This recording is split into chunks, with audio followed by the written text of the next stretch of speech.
Yes. Next, I'm talking to Mr. Archie Kite. Mr. Kite lives in Quorn in South Australia. He is the caretaker at the camping ground, and he is a former camel driver, mostly with the government teams, I think. You're going to go there, do you? Well, listen, Mr. What's your first name, please? Archie's my name. Oh, so Archie Kite, is it? Now tell us about this, camel wagon, if you wouldn't mind, over at, Is that going in there? yeah. Well, I'll show you. I'll play it back to you in a minute, and then you can, anything you don't fancy, we can wipe off. Yeah. Well, this camel wagon, you see, was built by Mr. Carmen here in Quorn.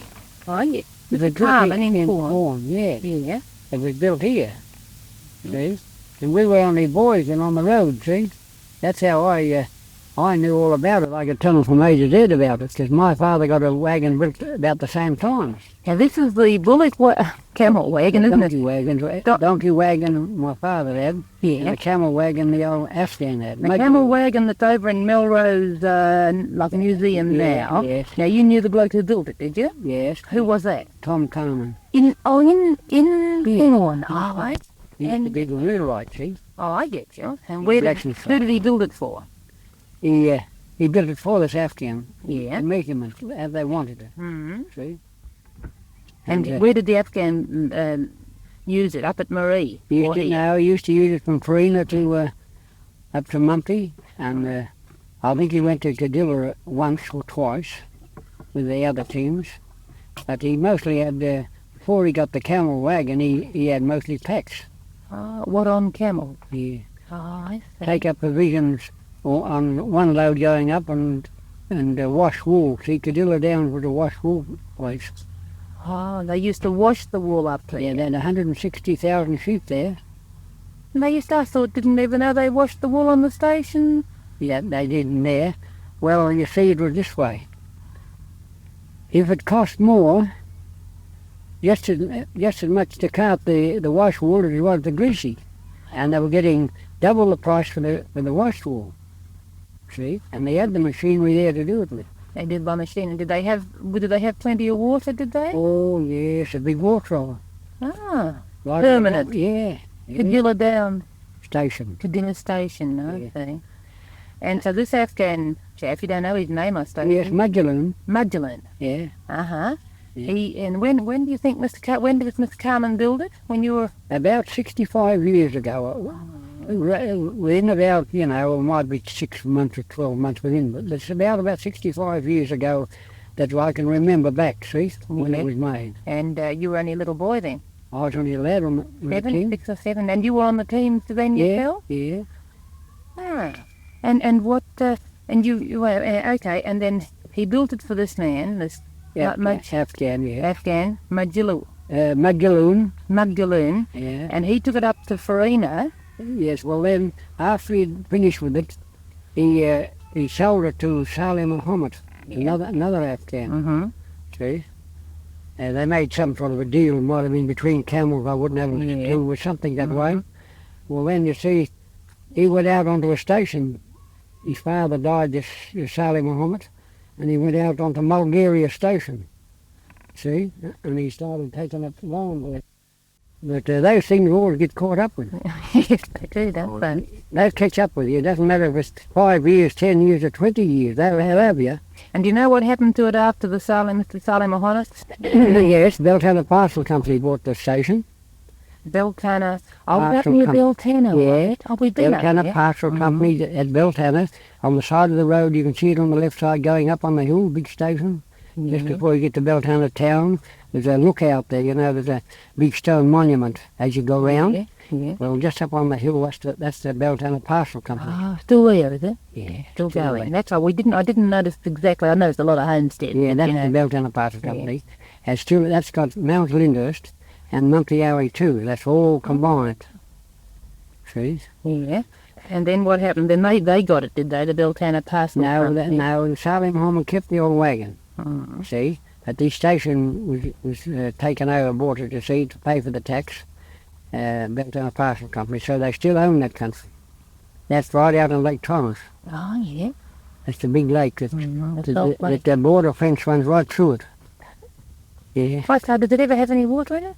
Oh, yes. Oh, no. Yes. Salt, I say. Oh, salt, yes. You can go along the edge of the lake and you can bag salt up, you know. Can you? Oh, yes, I've used it. Have you? I've salted meat. No, Salted with milks that with it. salt. I see. And then, yeah, then he kept his wagon, did he? He kept his wagon there, and then he sold, he went to Clare then and bought a little bit of a property, and I think he sold out of there, or the tax took it or something, I don't know. He was still under the tax, so he went to Alice Springs.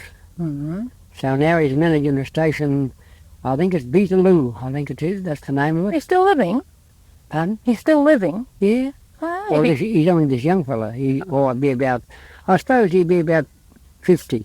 oh, I see. And he'd be, and then somehow or other he left his wagon behind, did he, when he went? Yes, he's left it there, you see, and that's how they got it. Oh, I see. There was no use to him, you see. Left it at Clare, did he? No, he left it at Farina. At Farina. Oh, I know. He never took it when he went That's to the old Clare. camel camp. Yes, I see. See, that's where all the old camels used to all camp and they had yards and all there. Where at Farina, did At they? Farina. Oh, I see. So one side of the town was Afghan town, and the other side was the whites. Oh, I see.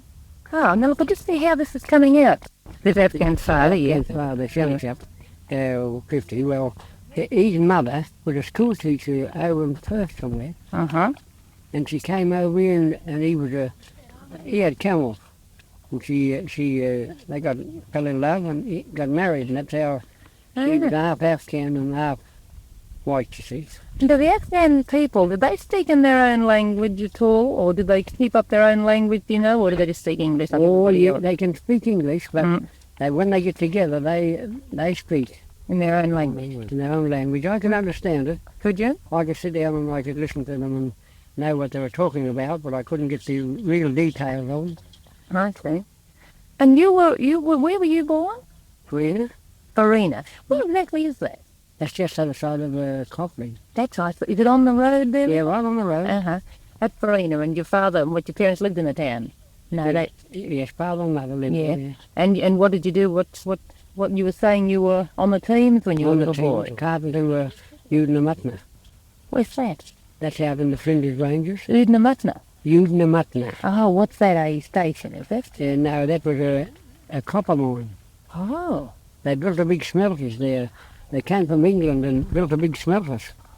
And they all cost thousands of pounds to build the smelters. And after they got it built, no thanks my boy, and after they got it built, they frauded it or something from England, so they come out and took the bloke back and gave him 15 years. Yeah. But it was never started. We No. started thousands of tons of coke. I suppose the coke had, on this flat from here to the creek, it'd be 20 foot high, I suppose, and all around this flat would be coke. You carted it all with donkey or With camel? donkeys and camels team. too, on the camelbacks too. What, in the packs and that? Yeah, Well, it'd be expensive, wouldn't it, carting that way? yeah, well, they get so much a ton. Uh-huh. It'd be like buckets, would they? The camels were? No, they have them in bags. Bags, aren't they? The same as the flour, you see. When the Cooper was running, the Afghans used to have to cart all the provisions up, you see, and they had one string of camels on one side of the Cooper and one string on the other. Right.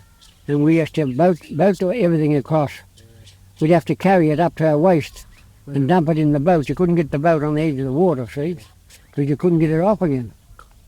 And we used to have to carry it.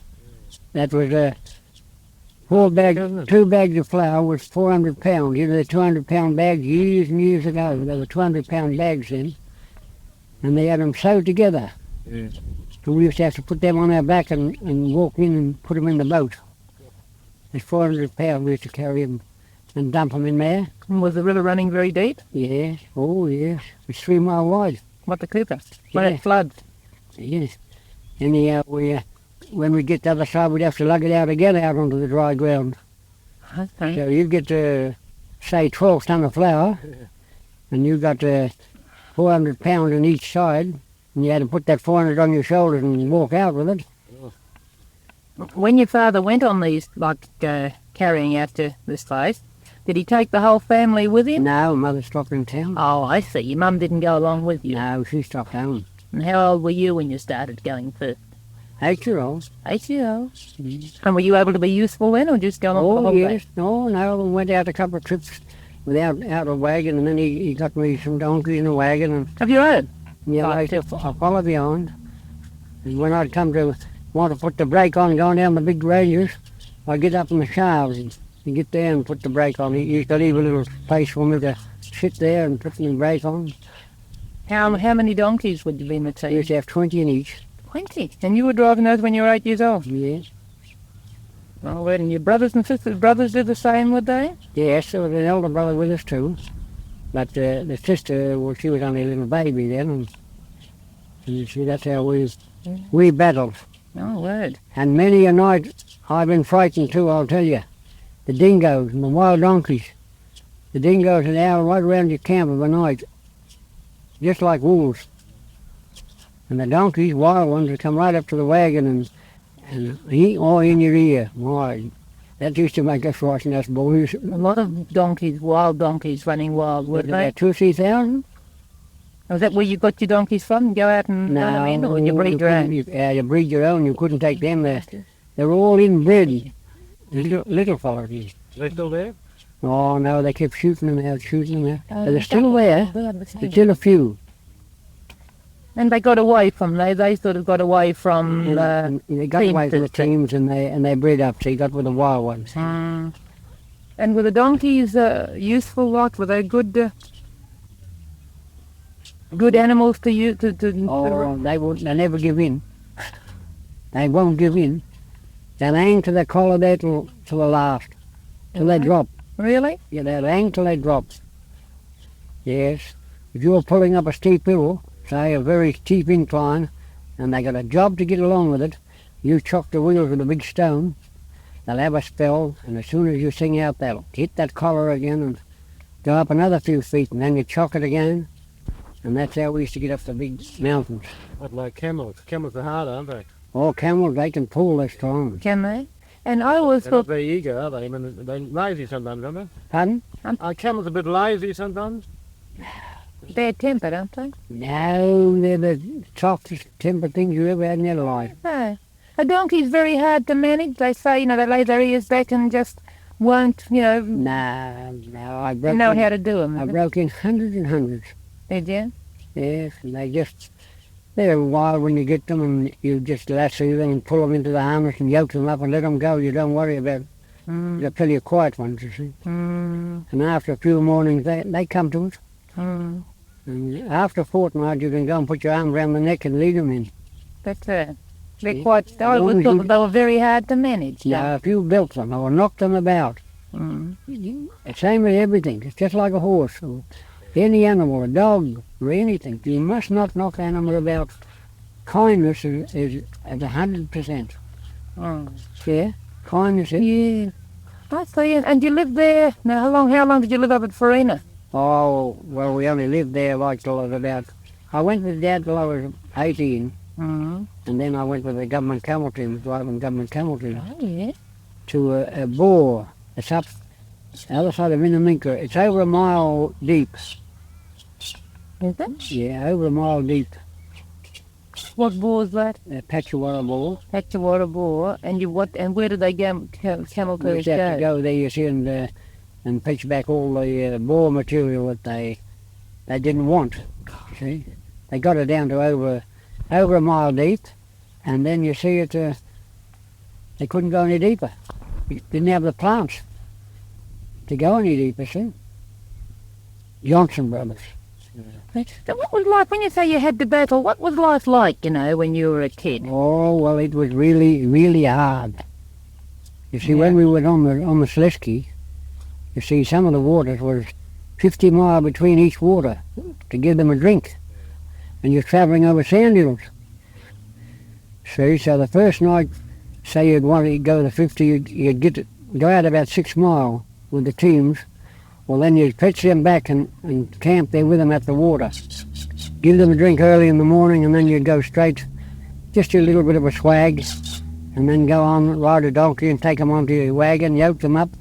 You'd travel all day, and then at tea time you'd have your tea, and then you'd travel from midnight, then you'd have a drink of coffee, you might have an hour spell, and then you'd travel right till daylight, have breakfast, then you'd travel all that next day That's to get to the water. to get to the water. I see. You know, I suppose when the water was close, you'd take it a bit easier. When we got within 6 miles of the water, we'd unyoke and drive them because they were done. See, the Yeah. donkeys were done and we were done. Yeah. But we went on. You'd unyoke them and take them just to the water, then come back for the load the next day, like. Us, yeah. Well, we've been that way, us boys, that we've went there and pulled water with the 10-gallon buckets for them, 120 donkeys, What, out of the bore, like? out of the well, out of a 60-foot well. And by what I tell you, they drink more too when they're thirsty. Mm. Well, we used to go and lay under the tree after we'd finished, and we'd die. Mm. We'd just go to sleep there, and didn't matter how hot it was, the sun wouldn't burn us out, we couldn't move. We were really done, Mm. yeah, till we had our sleep out. Mm. And you were doing this from the time you were 8? Yeah. Gee, and then, now where you lived at Farina, was there a big town there, or a lot Oh, of people? yes. More people than there are now? Oh, yes, there's only about half a dozen now. Well, how do you account for that? What's happened? Oh, well, it just closed down, see. There was two hotels, 3 dance halls, 3 shops, butcher shop, baker shop. Did you see that? The mines were all going strong, see. Oh, this was the copper. Yeah, Yes, I see. see, the mines were all going, and the Royal Mail went from there, right up to, up as far as Mount Hopeless. And What's then they had going- another contract to go further on. That's Had what to take it on a horse? No, they had them those, they had horses, 2 horses in the buggy, Yeah. 5 horses in the buggy, no motor cars. That, they used to go there, and a bloke called Patterson used to take the mail from there on, from Hopeless. Sometimes a horse would knock up, and he'd grab a spare camel off an Afghan and put him in the buggy and drive a horse and a camel on. That'd be a funny sight, wouldn't it? Yeah, different stride, see? Yeah. Well, Fight when they... yeah, oh, no. Mm. And till they had mail changes, you see, about every 40 mile. See, they had a change of horses, and the man would look after them, shepherd them, see. Must have had the huts all every 40 miles. Yeah, that'd be intense or something, you see, now. Yes, Horses hobbled out, see, I get you. for the mail. And That was only once a fortnight. once a fortnight. To Cadilla Downs, yeah. And was the train there? We were no train on for up Farina? Oh, yes, Well, we not- went through. Yeah. Yes, That went through about 1880 or something, didn't it? that's right. Yeah. Well, my father and mother was born at Saltire.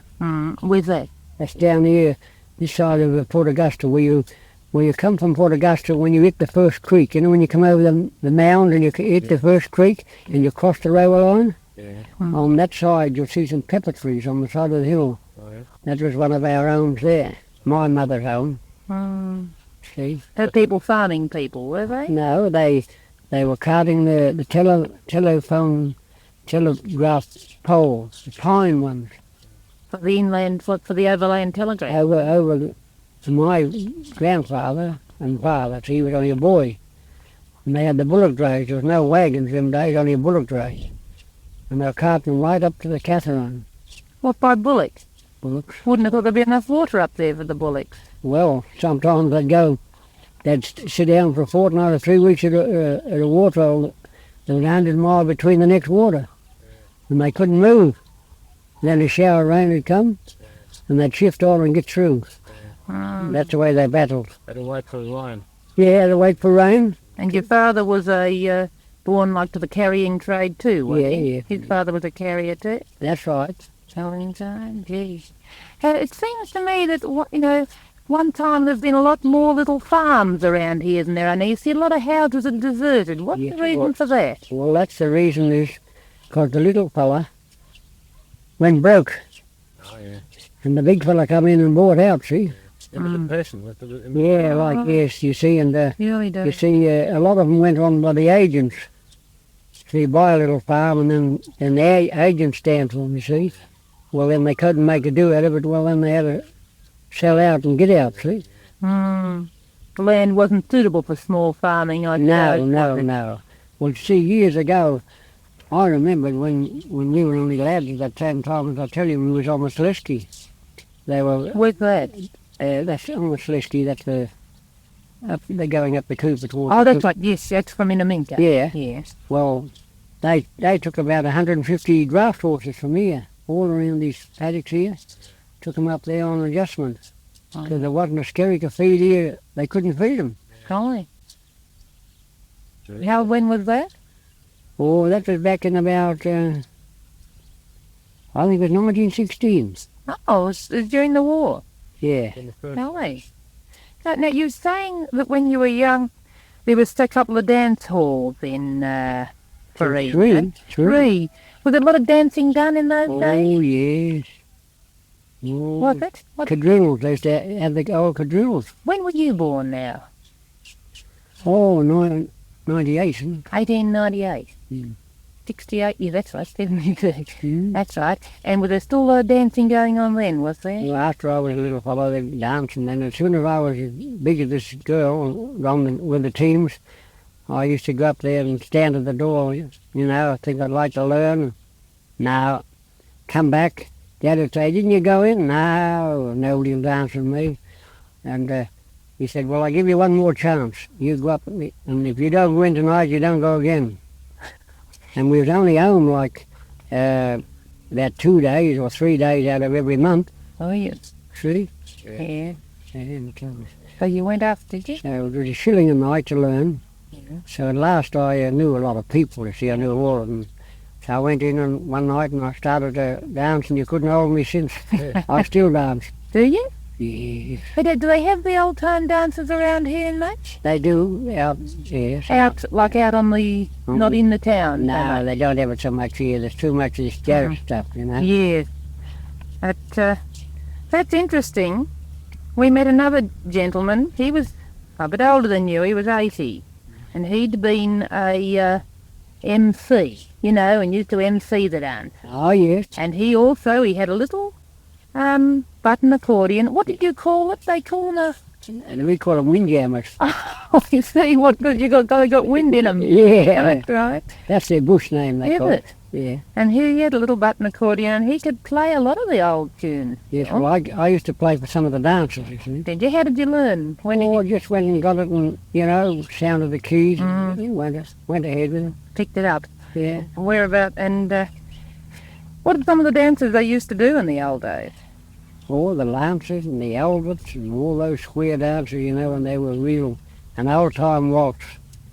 We were running kings on that. Glass of water on your head, you and your partner. Put a glass of head on your glass of water full to the top. Yes. Put it on your head, and you had to go so many times around without a competition. Heard that's what doing. Yes, I bet it did. And that was the old time waltz. And they did And the then drill, you know. another thing, they used to tie eggshell on their reels, so it'd keep us on our toes. And my word, when you have to keep on your toes too, 'cause the minute you put that down, bang, and you're out. Yeah. And the quadrilles, Yeah. first steps and all that. All did that, you yeah, yeah, I knew all those off by heart. And you would ever do the old jigs? Yes. Did you ever see at the dances any, like, men getting up and dancing a jig on their own? You know, the Irish... All the Irish, they Irish get reel, up and do it Irish in their reel, own, yeah, yeah. the sword dance. So how did the sword dance go? Oh, they put handkerchiefs across, see? Two handkerchiefs, and then they step in between them and dig in between them. yeah. Oh, yeah, mate. That says one bloke does that, Yeah, does he? that's right. Oh, yeah, and they'd say it was used to do swords in the old country. That's I right, suppose. that's it. Scottish, do they? Yeah. Do they? That is, what is the Scottish? I think it comes from Scotland, yeah. Yeah. Ah, I see. And let me think what I was going to say. And at the dances or in the pubs or around at homes, and many people used to sing the old bush songs now. Oh, yes, yes. What were some of those? Could you remember some of them? Or the shade of the old apple tree. Oh, yeah. Yes. And, I forget most of them. And the bird is a gilded cage. oh, yes, that's very common. That's a very popular one, wasn't it? Yes, Only a bird in a gilded cage. that's right, that's right. They used to sing, like ones, you know, do you ever hear the Overlanders? Overlanders, yes. You wouldn't remember a little bit of how the tune went, would you? No, I would not. Oh, No. I know one that goes, oh, there's a trade you all know well, that's bringing cattle over. That's It right. is all about the time that I became a drover. That's right. You hear that one? Yeah. Yes. Would you think there'd be any old people or elderly people around here who'd still remember those old songs? Anyone sing them? Oh, they would, you know, but you see, the trouble is a lot of the old people's gone Yeah. from here. I believe there's a chap down at the elderly people's home down the road who, what was his name? Spider somebody. Spider Willard. Willard, is it? He still plays the accordion. I believe he does. I thought I might go down and have a yarn with him. Yes. If you go down, he'll play a few tunes on his accordion. Would it be all right to go down there? The matron wouldn't mind, wouldn't it? Nation wouldn't She's mind. nice, is she? Yeah. Yes. Yes, well, I believe he's going down to hospital to have an operation on his eye. He or only something. got one eye, Yes. and he's going to get a pupil in the other one or something. Oh, get a cornea graft Yeah. or something. I might go down there. And what about there's another old gentleman who plays who uses the blade shears, I believe, out. You know his name? Out on a farm, yes. I found that 8 miles out in the valley, and he gives a demonstration of blade shearing at showtime, apparently. No, I don't know. Ah, well, I inquire I again. tell you what, Yeah. you take this machine over there to Mr. Grove, Who's he? the old fellow here, In the highway. Yeah. he'll give you a nice tune or two on the saw. Oh, he won't, will he? He'll get with a saw, just a Oh, I ordinary don't know. saw. He'll give you some good music. Yeah, was that put down? You heard that much in the old days? Did you hear people No, playing never. the This is the first one I heard when I heard this chap. Yeah. Oh, See? I've heard it once, you know. Yes, well, he's got the musical saw over there, and he can play it with a bow. He's got a bow, and he plays Hmm. with it.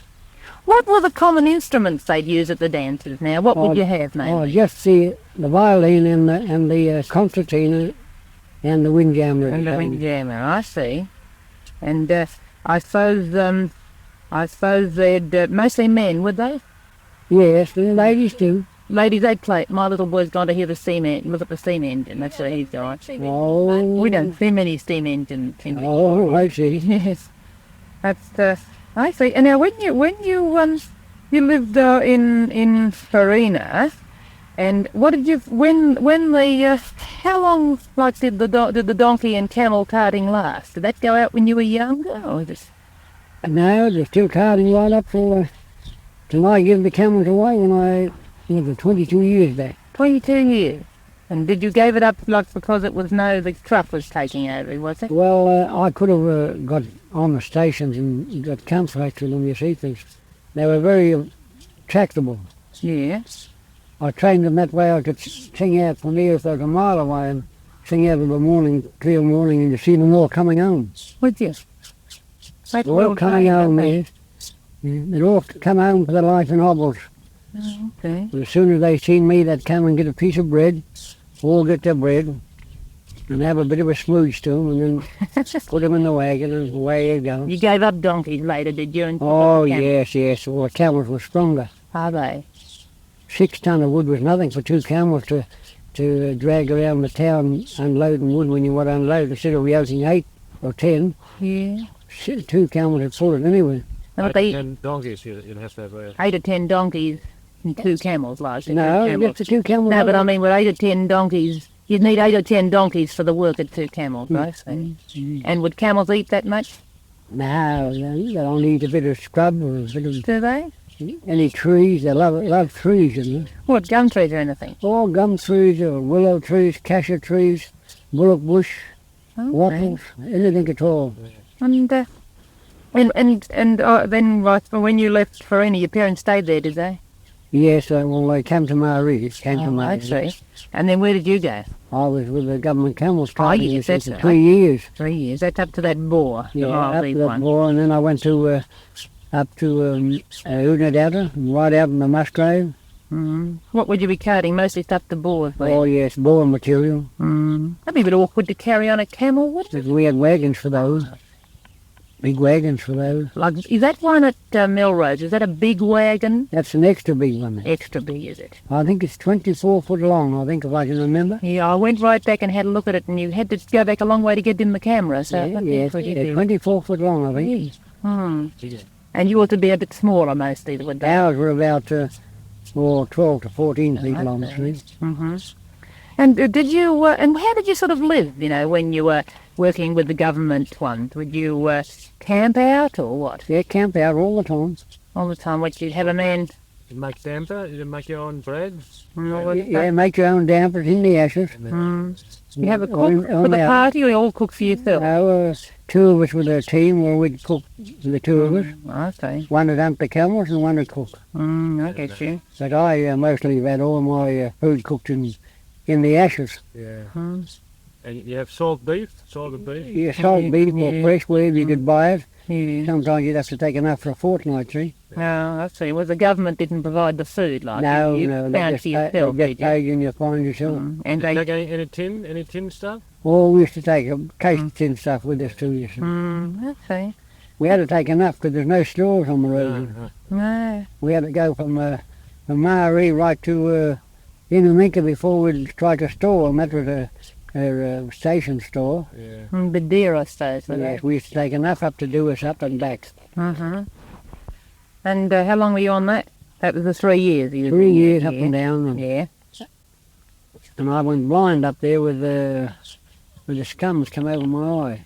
What was that, the sandy blight or something? No, just they grew and just went over my sight. Oh, And I couldn't see near to those points. yes. And I come to a station there, and there was a cattle station, there was a lady there. I think she's still alive. And she said to me, oh, she said, you won't have to go away. She said, I'll fix you. I said, how can you do that? She said, I'll give you dry brassic. You know what you wash your eyes in? Yeah.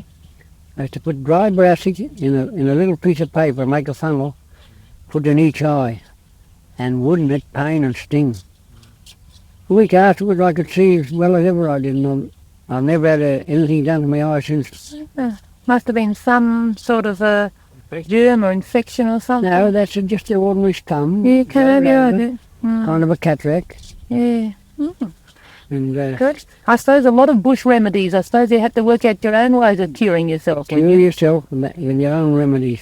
You have to put that acid on every night, huh? Every And day? blow it in. About 3 times a day. 3 times a night. Till I got to Marie, that was a fortnight. And I never put anything in my eyes since. Gee. And I never wear glasses. Not bad, is it? And what was the life now? When you came to when you're working with the government board, like with the government there, you'd sort of work out of a town, would you? You'd sort of have a base in one town. Yeah, it's Marie. Maybe. And you see it every Christmas time you take your camels back and have them a fortnight holiday. So you turn the camels out into paddocks. See? You wouldn't be able to keep that up. Like, it's not exactly a life for a family man, is it? No, it's only for single people. I suppose there's men, a lot of more single. I suppose a lot of people up there would be single, wouldn't they? A lot of men Oh, yeah. in the territory, yeah. And then what did you do? Oh, I went to, see, when before I sold the camels out, I was at Malurna Lake Air. Oh, yes. What were you doing? You're carting around there? No, I was managing the station for 3 years. Oh, I see. The Price brothers, the Boers, well, they say they had cattle. And we lived out there for 3 years. So then... What was it? What would you do there? And what was life like there? Was it a sort of a pretty outback station? Right was out 35 mile away from any What town. was the name of it? Malurna? Is that on the south part of Lake North there? More how do you spell it? That Morluna or something like that? Malurna. Malurna.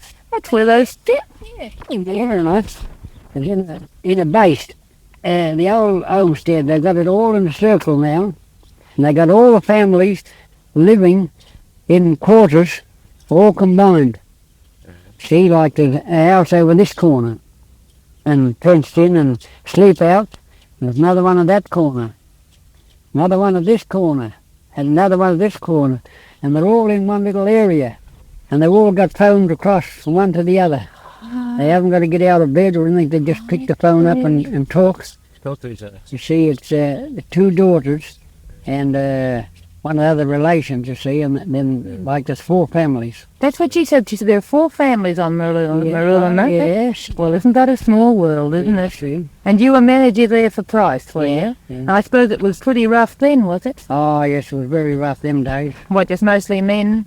Yeah, I only had couple of black fellas with me. Yes, oh, just you said it was pretty small. Was it a small station? Yeah, small. How small? Oh, about 44 square mile, I think it was. That's small, is it? But they've got more now than they've got 100 square mile of it now. Really? I suppose you'd need that to... All around Lake here. yeah. Because it's all very vast country, it is. It's drift. What's it more, salt bush or? No, there's not no saltbush at all. It's mostly in the Frome. The Frome Creek runs. See, Frome comes from Frome, runs through the hills, and it runs right into Lake here, down the neck, Oh, yeah. right past the station. I see. Well, the saltbush is on the flats, but out on the sand hills, you see, it's windswept. Mm. I see. Many a time we've been out tracking cattle around Lake here to keep the cattle back, and we come a big red dust storm and we wouldn't know where we was. And sit down with you and just wait, or No, we push on? used to try and pull the horse one way and he'd want to go the other way and you couldn't see your hand in front of you. In them days there were terrible dust storms.